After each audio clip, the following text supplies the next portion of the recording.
மொத்தம் 4 மாடு வந்து தருமபுரி போகுதுங்கண்ணா. தர்மபுரி. ஆமாங்கண்ணா. இதோட சேர்ந்து 3 மாடு இருக்கு. இன்னொரு 3 மாடு இருக்கு. இதோட சேர்த்து அதுவும் பாத்துடலாமாண்ணா? பாத்துலாங்கண்ணா. நான் ஃபர்ஸ்ட் பாக்குற பெரிய மாடு பாத்துருந்தோம். ஆமாங்கண்ணா. இப்போ பாத்தீங்கன்னா ஒரு 4 மாடு ஒண்ணாவே போட்டோம். கண்டிப்பாங்க. தர்மபுரிக்கு போகுதுன்னு சொல்லியிருந்தீங்க. ஆமாங்கண்ணா. கஸ்டமர் பத்தி சொல்லுங்க. கஸ்டமர் இருக்காங்கன்னா நம்ம பழைய கஸ்டமர் தான். நம்ம ஏற்கனவே மாடு எடுத்து கொடுத்துருக்கோம். இப்போ இதோட 2வது டைம். அவங்க ஃபார்ம் டைப் ஒரு 25 லிட்டர் கெப்பாசிட்டி கேட்டிருந்தாங்க. 4 மாடு சேர்ந்து ஒரு 100 லிட்டர் வர மாதிரி கேட்டிருந்தாங்க. நம்ம அந்த அளவுக்கு ஹைட் வெயிட்டா தலைச்சங்கடாரியில வந்து ஒரு 2 ஈத்து மாட்டுல 2 எடுத்து கொடுத்துருக்கோம். இது பாத்தீங்கன்னா 2 பல்லுங்கண்ணா தலைச்சங்கடாரி. இது பாத்தீங்கன்னா 4 பல்லு தலைச்சங்கடாரி. இது 6 பல்லு 2ஆம் நீத்து.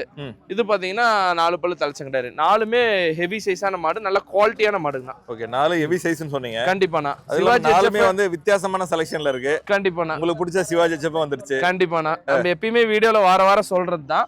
சிவாஜி HF நம்ம கிடைச்சா நம்ம விடுறது இல்ல. நம்ம போன வாரம் சொல்லியிருந்தோம். இந்த வாரம் அதே மாதிரி நம்ம 6 பல்லு, அது வந்து போன வாரம் எடுத்து 2 பல்லு தலைச்சங்கடாரி. இந்த பாத்தீங்கன்னா 6 பல்லு 2ஆம் நீத்து.